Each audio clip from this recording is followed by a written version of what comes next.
This is Path of Exile, the most complicated game I think I've ever experienced. Now, you literally need spreadsheets, a build planner, stat calculators, and a trade website that links in-game to buy items from other players. Anyway, this was my journey to get one of the rarest platinum trophies. As usual, we're going to split this up into different stages. So, we have step 1, story mode. That's it for the most part. Before we even get to play the game, we have to find the most broken build for the season. That's been found so far at least. And since we're here just for the platinum, we're not looking for an ethical build, we're looking for the most damage and the quickest way to do it. So by YouTubing most broken builds, we're able to find one that looks the most fun, because we are about to sink 200 hours into this. So we're given a link to a Path of Building. So Path of Building is a program I mentioned earlier in the intro, where it's going to give us the stats that we're going to be looking for, the gear that we're looking for, and also where to put our points on a talent tree. Now this looks really complex, and even at this point I don't know really what's the information that's being displayed, but this is even the start of how complex this game's going to get. So I started my journey on March 13th, and my toxic trait is thinking that I could get the platinum trophy for this game within 1 month. Since the Crucible was announced and it's going to be released on the 12th of April for the PC, and usually a few days later for the console. But I'd started this journey for the platinum game on my old account years ago, so I'm quite familiar with the story and some of the things I would have to go through. You get a trophy for completing each chapter in this game, which is going to make 10 of the trophies very easy to get. So here we go. Star of Wraeclast is our first trophy for killing Merville, which happens at the end of chapter 1. In chapter 2 I got an early unique drop which isn't really usable for my builds, but I knew it was a trophy, so I equipped it and I got the one of a kind trophy. Finishing chapter 2 and killing Vaal Oversoul gets us the New Dawn trophy. In chapter 3 there is a character class that you can unlock for the very first time you play Path of Exile, which you can find towards the end of the chapter in a locked cell. This will get you the trophy Freedom and the ability to play as a class Scion. Shortly after this, you're going to fight High Templar Dominus, which is the boss that you have to kill to finish chapter 3. Doing this gets you the trophy Heretic. So chapter 4 is where the game ramps up in difficulty a little bit, especially if you aren't feeling your build just yet. So Malachi the Nightmare is the boss I will always remember. So killing this ding dong will get you the trophy End of the Nightmare for trophy number 6. Chapter 5 is pretty short and you get to fight the game's main villain Kitava. Getting Kitava to 50% will finish part 1 and also get you the trophy Fall of Oriath. At this point you're also permanently cursed and you're going to lose 30% resistances to cold, fire and lightning. Now this is actually a huge deal, but something that you can get away with not focusing on until the endgame. Chapter 6 starts and we're back playing through the same 5 chapters as before, it's just more edgy. Killing the Brine King will get us the King Tide trophy and open up the next chapter. At this point, I got the trophy geared up for equipping a rare or unique item in every single slot. Now, this could have came to me a lot earlier, but I am focusing on finishing the game as soon as possible, instead of being efficiently geared. Chapter 7's boss is Arakali, Spinner of Shadows, and defeating this Spider-Man got me the trophy Widow's Lament. Here's another trophy I could have got earlier, Paradigm Shift. You get this from allocating one of your skills to one of the big shiny ones. Different builds will get this earlier, I got this now. At the end of chapter 8 you'll fight the Sun and the Moon, Lunaris and Solaris. Killing these got me the trophy Eternal Eclipse. Randomly you're going to find shrines that give you different buffs. This one here with 4 resistances, which got me the trophy Elemental Aegis, which is for having over 75% resistance in fire, ice and in lightning. So chapter 9 is popular in the community to grind out a few levels, and this is the most efficient map layout which we have available to us at this point of the game. Now I usually get to around level 70 to 75 at this point, which is extremely relevant because we're over leveled for the story modes, and it means that we can start tackling the Labyrinth, which is one of the many activities which you have to interact with and complete in order to play the late game. So the lab has 4 difficulties with level recommendations for each one. These are Normal, Cruel, Merc and an Uber Lab. Completing the lab for the very first time you can ascend your class and you'll get really powerful bonuses. So this was the perfect time for me to do the normal difficulty because I'll get 2 trophies and I'm extremely over leveled. So these got me the Challenger trophy for finishing the lab, and then the trophy Ascendancy for ascending my class. I can't explain the ridiculous loot in detail in this video as we will literally be here for hours on hours on hours. So, the one I will talk about is divination cards. So divination cards are random drops that you get from mobs like everything else, but you can usually complete a stack, trade them in, and you'll get an item back or a piece of loot or something assigned to that card. Completing a full set will get you the trophy Soothsaying. So I'm gonna be honest, after 3 days of playing this game, I knew I did not have it in me to complete the game within the 1 month time frame which I'd given myself. So, ladies and gentlemen, if you will, look right here.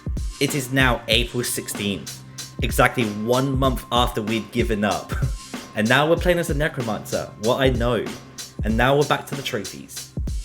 In some of the side areas in earlier chapters, you're going to find a new zone which will have a named mini-boss. And once defeated, they will give you a god power. You get to use one main god power and one mini god power. But these are quite minimal, such as like being immune to being frozen or ignited or poisons, stuff like that. So killing all of these gods will give you the trophy Deadly Sins. As you're playing through the chapters, along the bottom of the map, you're going to have other objectives with like a blue board around them. These are the mini quests. These also show where the gods are for the previous trophy and other miscellaneous side quests. Completing this will give you more points towards your tree, so you do want to complete them all, and then doing this also gets you the trophy No Loose Ends. Finishing chapter 9, you're going to kill the Depraved Trinity. Doing this will get us the trophy Rule of 3. At this point, I feel like I'm as powerful as I can be. I've done all the side quests, I've got the god powers, I've done a lab, so now it's time to finish the story. Killing Kitava once and for all will get us the final story trophy, Sin and Salvation. Right at this point is where some of the trophies have changed, even from 2 years ago. So once you finish the story, you're now going to end up on a new island, and then touching this waypoint will actually get the trophy Locomancer. Step 2. We're going to complete every single map and their bonus objective. We're going to hit level 80 and 90, and then we're going to finish the labyrinth. So this step is likely going to take us the longest, and in this step we're going to complete every single map that counts towards the Atlas. And map level 10 through 16, we have to complete these maps as corrupted, which will alter them, usually making them a lot harder. In total, there are 115 maps, including the unique maps. For the first map trophy, you have to kill every single mob in the map. In the top right corner, it will tell you how many mobs are left, but doing this will get you the trophy, the Cartographer. So with our map grind, we're going to be passively leveling up fairly quickly, but if you do end up dying, we lose 10% of XP gained, which sucks. So I hit level 80 fairly early on my map grind, which got me the trophy Scaling the Ladder. As I mentioned before, with some of the later maps, in order to get the bonus objective counted, you have to corrupt them. Now corrupting these maps has a chance to add mods and make them a lot harder. But if you get 8 or more mods on a single map, you get the trophy Hostile Territory. So this next trophy is completely RNG based, which is really crap. So in an early league, there was a mechanic called Beyond Demons, where it would spawn in demons, and then killing those would spawn red orbs. Killing mobs near these red orbs would summon stronger demons, and then they would have a chance to spawn a Beyond boss. There is a very, very low chance it will summon the big boss of all these Beyond demons, which is Abaxoth, the end that is all. And I didn't even realize what was happening here, and I got this trophy by accident, so here we are, Beyond Death. On your tree, you'll notice an empty jewel socket. Most builds I've played make use of these, and they add a lot of damage when you start to put a jewel into these. So for this next trophy, I equipped a unique jewel for my minion build, and that got me the unique influence. Abilities in this game come from gems that you socket into your gear. The gems themselves have a level to them which increase by the amount of XP that you keep gaining. The higher the level, the higher the stat requirement in intellect, strength, and dex. Now if you're using a gem from a very early level, then by the time you hit level 78, your gem should start hitting the cap, which is level 20. Doing this gets you the trophy Gemling. So at this point I'm feeling strong. I'm around level 85 at this point, most of my gems are level 20, I'm feeling tanky, so this is the best time to go back into Labyrinth and complete the Uber version of this. But it does require a currency. Who's shocked? What a big shocker. So this is going to require a Gift of the Goddess to open up the map. Now a lot of the traps in this version do a lot of damage, and the boss deals significant damage in this version. So unlike other maps where you can die 8 times before the portals close completely, once you die once, you're done and you'll need another Gift of the Goddess to get back into the map. I also want to note that the lab has been updated where you don't need to unlock every portal that spawns in the maps. I unlocked 2 and was able to run it with just using the gift of the goddess currency. So I used this website called poelab.com to route the best and the easiest way to the boss. Now completing this gave us the last points to put in our Ascendancy tree and then gave me the trophy Emperor. Whilst we're here, we might as well finish up the other trophies in the lab so we never have to come back. So I went back down to the normal version of lab, which is level 33, as it only usually has around 6 rooms including the 3 boss rooms. Now in one of the 3 normal map rooms there is a secret room with a dark shrine which will give you a random buff. One of these buffs is drop an extra key or something along those lines. And then usually beating Exile as fast as possible will guarantee you getting 2 drop keys. So with the buff and him dropping 2 keys, this got me the trophy Treasure Hunter. I ran back to maps and found a strong box and simply used an orb with scouring, which got me the trophy Augmentation, which is just for changing the mods on a strong box. I forgot one of the lab trophies like a big fat idiot, and the trophy I'm missing is for killing Exile's faithful companion Aegis. So I went back to the website poelab.com, not sponsored by the way, and I looked at the easiest version that had a big A in one of the rooms. So this just meant that Aegis is going to spawn in one of the random rooms in this map. So I ran through the lab until I found this room, killed Aegis, and then ding. This is for the trophy Loyal to the End. At this point I really want to test my build out, so I randomly gained 4 fragments from maps to open up the Apex of Sacrifice. To do this I needed to sacrifice at dusk, noon, midnight, and dawn. This will open up a map with a first real official boss at Ziri.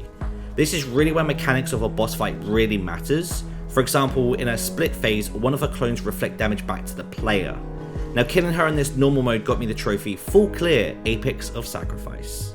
I'm still working on mapping, but levels 89 to 90 I died often. Mainly because I'm at the point of pushing red maps, which are the maps that are levels 10 through 16, and to get the bonus I had to do them corrupted, so they end up being very rippy and can almost kill you instantly. So even random ding-dongs that are running around the map can kill you nearly instantly. Anyway, I finally hit level 90 and I unlocked Diminishing Returns.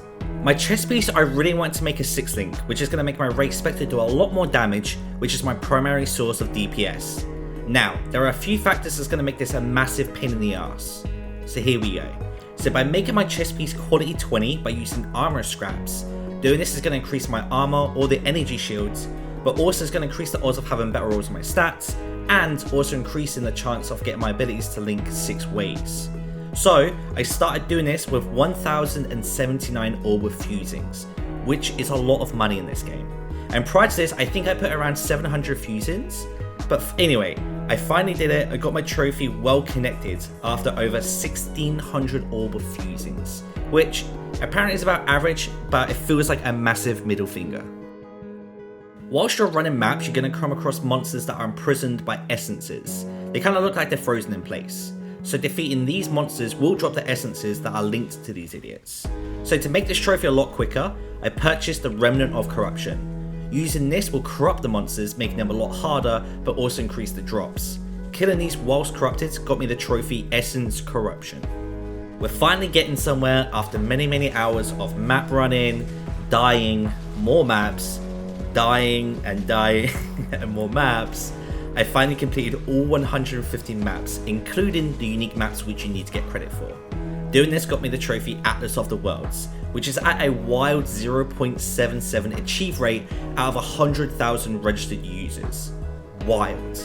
I'm also really concerned at this point too that I've not got 3 other trophies that are connected to completing all the white, yellow and red maps. But there's more to come on that. Another trophy where your mileage may vary, but when you corrupt a rare map, it has a chance to add mods to it, making it a lot harder, but also increasing the rewards you're going to get from it. So when you finally beat a map with 10 or more mods, you get the trophy Decimation. Or just Decimation, it's fine too. Step 3, Stones and Fragment Hunting.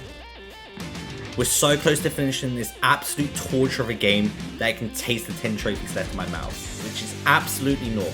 So there's a few things to explain here. My minion build that I thought was very strong, wasn't. Now I think I'm too stupid to know how Spectres and Golems really work in this game, so I went back to Google, I found this exploding totem build which I teased at the start of the video. It took me 10 days of playing, of about 15 hours a day playing, to hit level 90 and then gear up. And when I tell you I do disgusting damage, well, let me show you. I'll now clear up the Cartographer trophies, which used to be unlocked for completing the white, yellow and the red maps, but they completely redid the Atlas again. So, when you get to endgame, you're going to get your map device, where you pop your map in, you're going to run the map. You're now going to see two different toggles. One's going to be for adding league mechanics as you go, such as Ava or Nico, and the other toggle is going to be for pursuing the Maven, Eater of the Worlds and the Searing Exile, which are all some of the hardest bosses in the game, and this is where the game actually becomes really fun. And absolutely no sarcasm, this game becomes such a blast when you get to these bosses. The Apprentice Cartographer. This requires us to go kill the Searing Exile. So we follow the questline down, we chase down the Exarch, and then we finally get an invitation to go fight the Black Star. This is the first intro to the endgame bosses, which mechanics you can't ignore. Even with the damage I do, you cannot ignore the mechanics. So once we finish off the Black Star, you're prompted to go back and pursue the Exarch in maps again. You basically have to kill maps and finish maps at certain levels to receive the credit to finding the Exarch. Once we're finally finished chasing him down in tier 16 maps, we get an incandescent invitation, which is for the big man himself. I'm not going to pretend I knew what on earth was going on here. I was just running around like a lost chicken, throwing my mines around, just trying to do unreal amounts of damage, while trying to dodge his big beautiful mines. Now this was a great little fight which actually turned the game from a chore to a real experience that I think I'm always going to remember. If I didn't have this build, I also think I'd have much worse of a time, which is pretty sad, but I don't think I would have seen this part of the game if not. Journeyman Cartographer. This is very similar to the Apprentice Cartographer. We're chasing down the Eater world in maps, which is just toggled by your map device. Once you're done pursuing him in tier 12, 13, 14, 15, and then finally tier 16 maps, you're going to get this screaming invitation which takes you to the Eater of Worlds. So this fight had a bit more knowledge because I accidentally put points into making him the Uber version of the fight, which decreases your damage by 70% and also basically makes him one-shot you if you're not properly geared, which I obviously wasn't. So going into this fight I felt very confident. I was running around, I was sucking up floor balls, I was running around into this one-shot slam mechanic, and then throwing my baby totems just to try and blow him up. After about a minute long fight I killed him and I got my second Void Stone for the trophy Journeyman Cartographer. So my next grind was to get 4 fragments: Purification, Constriction, Eradication and Enslavement. So these are easily found on maps that have the verbiage influenced by the Elder and the map is occupied by Eradicator, for example. So these maps have their map bosses consumed by the Elder, which will then open a portal to the boss that's occupying the map. So killing each one of these will give you the fragments which will create the portal to the Elder. The Elder boss is one of the most known bosses in Path of Exile, since it's usually used as a dummy to test out the DPS of a build in most of the popular YouTube videos. Because of this, I knew most of the mechanics, and again, my build is absolutely disgusting, my damage is disgusting, we make very quick work of the Elder, getting the trophy unforgettable. I think I killed him. The Master Cartographer, the final Void Stone, the Maven. So this stone's a little bit more straightforward, but she is definitely the hardest boss I'll be fighting to get the Platinum Trophy. So in order to get to the Maven, I need the Maven's Right, which is an item you get from combining 10 Crescent Splinters. So yes, more currency. You get these splinters from pursuing the Maven. The mechanic for pursuing the Maven is to fight X amount of bosses, with her giving random boosts to these bosses, and then using her own abilities while she's trying to fight the map boss. Each of these you have to do on map level 12, 13, all the way up through 16. So at this point, we're fast forward, we've got the right, we're ready to go. So my friend told me this fight was no joke even with my disgusting damage. So I looked at the mechanic of the fight and the only thing I was worried about was some random memory game. So there's a big brain and then there's Maven. The big brain is the boss that we need to kill and then we finally get to kill Maven. But there is a set transition that you cannot skip. So I'm dodging orbs flying at me, big beams, I'm running out when I need to, but I fail every single memory game because my brain is very small. So I write off 4 attempts, I get 4 deaths, and it's fine. And here it is, my kill cam for the Maven. And with the final Void Stone, we are the Master Cartographer. So step 4, we have the Shaper, Breachlords, and Uber Adziri. With the hardest boss down, at least according to my well-experienced friends, we have 6 bosses left. So we're going to focus on chasing down the Shaper. And unlike the last few map-based bosses, it's not a terribly long grind to get to the big man himself. We just need 4 more fragments, which are found in maps, of course. So these are quite easy to get, and they are very differential to the other maps we've been doing. So these maps have an animal printed on the map fragment itself, or if you identified the map, it should be called Pit of the Chimera, Maze of the Minotaur, Forge of the Phoenix, and Lair of the Hydra. So killing each one of these will drop their fragments, which will open up the Shaper's portal. The Shaper himself also wasn't too bad of a fight either, to be honest. I was only really worried about a big one-shot hammer mechanic, which I found out I could actually eat. I was also slightly worried about a speedrun mechanic, which you have to find the Shaper in the map since he's regenerating during this transition period. Since I've maxed out my confidence trait with this build, I basically one-shot the Shaper and I didn't die once. This got me the trophy Shaper of Worlds. This is where I'm actually high-key worried. I thought this boss was going to stand between me and the Platinum Trophy, and I've been thinking about this boss ever since I started the grind. Uber Adziri. Now we've already killed her normal version, but I hear this version has a very nasty reflect. But guess what? My totem build cannot be reflected back to me because there's a totem build. So let's go. Fighting Adziri wasn't a cakewalk like the Shaper, since I did get caught by increasing mind circles of death, and I died fairly often. But like the others, Adziri meets her death, and we get our last worrisome trophy, Sacrifice of the Vaal. The next trophy we're going to go for is to kill all 5 of the Breachlords. Now I've never killed one in the past or really know how it works. All I really know is there are 5 in total, and each Breachlord require a fragment to access their portal. The way to get the fragment is combining 100 splinters of that particular breach, but in the 155 hours that I've played, I've racked up 13 out of 100 for only one of the 5 fragments that I need. So I'm just full on going to buy the fragments from the trade market and move on with my life. There's nothing really notable to say about these Breachlords. You run into the map, you finish it as fast as possible, which is like a nice little corridor running from start to finish. You get to the end, the boss portal will open, you kill all 5, you get your trophy. Now none of these 5 bosses caused me any types of issues. I believe one of them is harder than the rest, but honestly, with this build I just one-shot all of them, so not a big deal. So moving on, we have 3 trophies left. And I'm so proud of you for making it here, but I'm more proud of me. Now I have 2 fun trophies left, which are basically just really easy ones, and then one ruling one that I've been like really upset about ever since I started this grind. With my remaining Vaal orbs, I have to corrupt an item so the implicit mod gets a new mod in its place. So I literally bought every common item from the shop and I spammed my Vaal orbs on it until I got my trophy.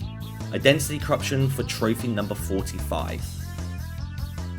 The trophy Behold My Army requires us to have 60 minions at the same time. And as you saw earlier in my video, my first character was a Necromancer who used spectres and zombies. So this is going to be a fairly easy one. So what I did was I purchased the Vaal Summon Skeletons, Raging Spirits, and the Animate Weapon Gems from the trade market. And since I got the Vaal version, I had to boost the skill up with kills in order for me to trigger the gem.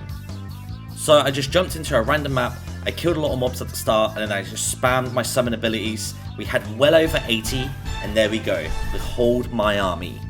We have 1 left. Oh my gosh. Step 5. Lore grinding. Woof. The trophy No Stone Unturned, our final trophy, requires us to discover all environmental lore as one singular character. I had to use a literal spreadsheet to keep track of all these collectibles, as we'll call them. And on the minimap, you'll see this icon which will show you where to get the lore collectible for the map, and I purposely didn't touch any of these throughout my 150 hours of of gaming to make it easier for me to track them on the spreadsheet. In total, there are 140 documents to get, and 124 of them are in the first 10 chapters of the story mode of the game, so it's not too bad. The other troublesome area I found was the library, since you had to interact with 3 different collectibles, and there's a chance it could give you the same collectible you've already got. So this is going to require you to spam the library over and over and over again until you have all available. The last 16 documents are found in the Vaal areas, which are the red Vaal portals that have a chance to spawn in certain maps, or even in the story sections of each map.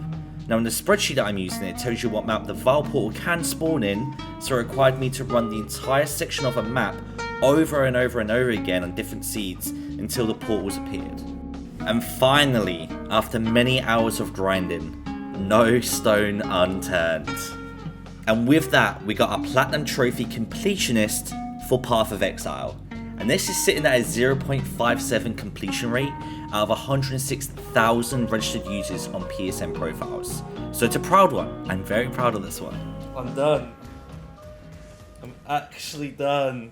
All in all, this game took me 206 hours, 2 leagues, and 3 characters to get the Platinum Trophy.